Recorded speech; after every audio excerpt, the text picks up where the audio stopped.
Hi బ్రోన్, మనం అయితే ఇప్పుడు కేదార్నాథ్ వెళ్తున్నాం. మన బ్యాచ్ అంతా రెడీ అయిపోయారు. ఇంకా అందరూ పదండి కేదార్నాథ్ వెళ్ళి తిరిగేద్దాం. ఇదైతే ఖరగ్పూర్ జంక్షన్. ఇక్కడ నుంచి ఫ్రెండ్ ఇంట్లో స్టే చేసి ఇక్కడ నుంచి హౌరా జంక్షన్ వెళ్ళాలి. ఇంకా నెక్స్ట్ డే మార్నింగ్ నేను ఇంకా డైరెక్ట్గా హౌరా జంక్షన్కి వెళ్ళాను. ఇది అంతా హౌరా జంక్షన్ అంటే వెస్ట్ బెంగాల్ అని కూడా అంటారు. ఇక్కడ మనకి ట్రైన్ ఇక్కడ నుంచి డైరెక్ట్గా హరిద్వార్కి ఉంటుంది ట్రైన్. ఇది నెక్స్ట్ డే మనకి 3 అలాగే అయిపోద్ది ఇక్కడికి వచ్చేటప్పుడు. ఇదంతా హరిద్వార్ జంక్షన్ అన్నమాట. ఇది నైట్ టైం మేము తిరిగామాట. అంటే వెహికల్స్ ఏం దొరుకుతాయి ఏంటి అని చెప్పేసి, అంటే మాలా మీరు తిరగద్దు అని చెప్పేసి.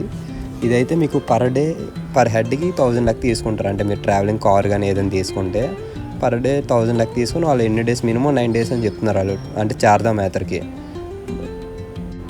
ఆ బడ్జెట్ మన వాళ్ళ కాదని చెప్పి ఇది ప్రైవేట్ బస్ ఉంటుంది. 550 తీసుకుంటారు పర్ హెడ్ టికెట్. గౌరీకొండ వరకు వెళ్తుంది బస్ అనేది. మార్నింగ్ 3 o'clock మాత్రం మషన్ షూట్గా అటెండ్ అవ్వాలి ఇక్కడికి. 3 o'clock కల్లా ఇంక బస్సులు స్టార్ట్ అయిపోతాయి. మీకు వేరే వెహికల్స్ అనేవి ఉండవు. ఇది డైరెక్ట్ గౌరీకొండ దగ్గర తీసుకొచ్చేస్తుంది మిమ్మల్ని. ఇక్కడ నుంచి కొంచెం దూరం వెళ్తే మీకు రిజర్వేషన్ అనేది దొరికేస్తుంది. మీరు ఇక్కడే రిజర్వేషన్ చేసుకోవచ్చు. అంత కష్టంగా అయితే ఏమి ఉండదు. రిజర్వేషన్ ప్రాసెస్ కూడా మీకు చూపిస్తాను. అది కూడా పక్కనే జస్ట్ వాకబుల్ డిస్టెన్స్లో ఉంటుంది మనకి. ఇదే రిజర్వేషన్ ప్రాసెస్. జనాభా కూడా ఎక్కువ ఏమి ఉండరు. జస్ట్ ఆధార్ కార్డు ఉంటే చాలు. మనకి చార్ధామ్ యాత్రకి మొత్తం ఇక్కడ రిజర్వేషన్ చేస్తారు. ఇది ఒక టోకెన్ అనేది ఇస్తారు. మన వాటర్ ఫాల్స్కి వెళ్ళినప్పుడు ఉంటుంది కదా, అది మాత్రం మస్ట్ షూట్గా మన దగ్గర ఉంచుకోవాలి. దయచేసి గౌరీకొండ నుంచి మాత్రం ట్రెక్కింగ్ చేయొద్దు. 100% నేనైతే చెప్తున్నాను. ఎందుకంటే ఇది మీకు ఒక 7 kilometers వస్తుంది. మ్యాక్సిమం జీపోలు అయితే 50 rupees తీసుకుంటారు.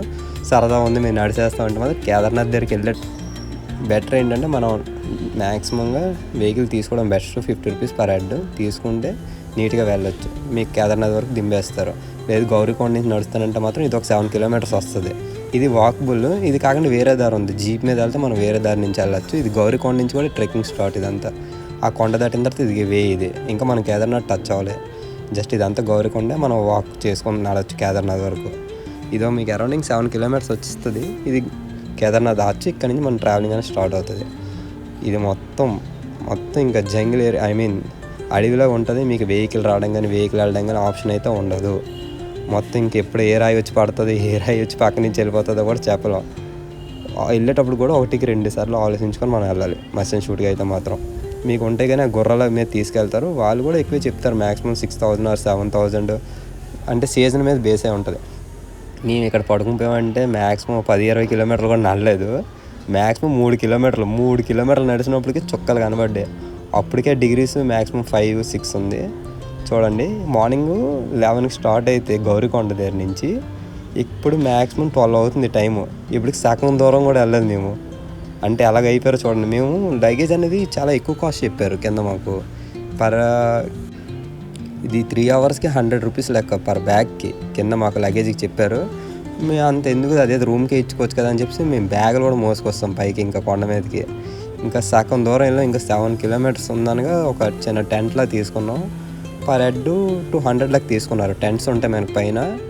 నమ్మొచ్చు బ్రో, పర్లేదు. వాళ్ళ దగ్గర బ్యాగులు కూడా ఇస్తాం అన్నమాట. ఫ్రెండ్స్, ఇది ఇంత కూల్ ఏరియా. పైన స్నానంకి అది ఎలాగ ఏంటనేది ప్రాబ్లం ఏం లేదు. పైన మనకి పైకి వెళ్ళిపోవడం బెటర్. కింద ఎక్కడ మీరు తీసుకోకండి. పైన అయితే పర్ బకెట్ 100 rupees తీసుకుంటారు. విత్ వాష్రూమ్స్ కూడా ఉంటాయి. బయట వరకు అయితే ఏంటంటే మనకి సపరేట్గా ఛార్జెస్ చేస్తారు. పైన 100 rupees తీసుకున్నా మనకు కొంచెం వర్త్ అనిపిస్తుంది. పైకి వెళ్ళిపోవడం బెటర్ కిందకంట.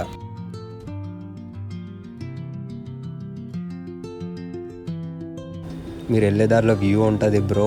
అది మనం చెప్పక్కర్లేదు. అక్కడికి వెళ్తుంటే వ్యూ అనేది ఇంకా నెక్స్ట్ లెవెల్. అది ఇంకా దానికి మనం చెప్పలేం. వెళ్తున్న కొద్ది ఆ మంచు కొండలో ఇంకా మేము వెళ్ళిన టైంలో ఇంకా వర్షాలు పడుతున్నాయి గట్టిగా. మేము ప్లస్ పాయింట్ అయ్యాం. రెయిన్ కోట్స్ తీసుకెళ్ళాం కానీ ఏ రెయిన్ కోట్ వాడలే. జస్ట్ వాకుడు అంతే. 4 degrees ఉన్నా మాకు చలియలేదు మ్యాక్సిమంగా. ఎందుకంటే మేము అలా నడుస్తూనే ఉన్నాం. ఒక 2 hours గ్యాప్ తీసుకున్నాం. రూమ్లో బ్యాగ్స్ అవి పెట్టడానికి చిన్న టెంట్ తీసుకున్నాం. బ్యాగ్స్ అవి ఇస్తాం. వాళ్ళు 50 rupeesకి తెమ్మన్నారు ఒక బ్యాగ్కి. ఇస్తాం అమౌంట్ సగం దూరం అని చెప్పి. మిగతాదంతా వాకుడే. మీకు ఇక్కడ చూసారా హెలికాప్టర్లు అవి వస్తాయి. మీకు డైరెక్ట్ కొండ కింద నుంచి పై వరకు హెలికాప్టర్ వస్తుంది. నల్లేమంటే హెలికాప్టర్ తీసుకోవడం బెటర్ బ్రో. డైరెక్ట్గా మీకు టెంపుల్కి అరౌండింగ్ జస్ట్ వాకబుల్ డిస్టెన్స్ ఉంటుంది. హెలికాప్టర్లు అయితే మీకు డైరెక్ట్గా జస్ట్ వాకబుల్ డిస్టెన్స్ ఉంటుంది. ఏజ్డ్ పీపుల్ అయితే నల్లేరు బ్రో. ఎందుకంటే మేమే నల్లకపోయాం, ఇంకా వాళ్ళే నడుస్తారు చెప్పండి. కానీ ఉంటుంది బ్రో. నడిచిన తర్వాత టెంపుల్ చూస్తే మాత్రం ఫీలింగ్ వేరే లెవెల్లో ఉంటుంది బ్రో. ఇదిగోండి, ఇదే టెంపుల్. ఒక్కసారైనా నేను వెళ్ళాలనుకున్నాను. మనం వెళ్ళాలనుకుంటే అది అవ్వదు బ్రో. అది టైం వస్తే మాత్రం అవుతుంది. చాలా ప్రశాంతంగా ఉంటుంది బ్రో.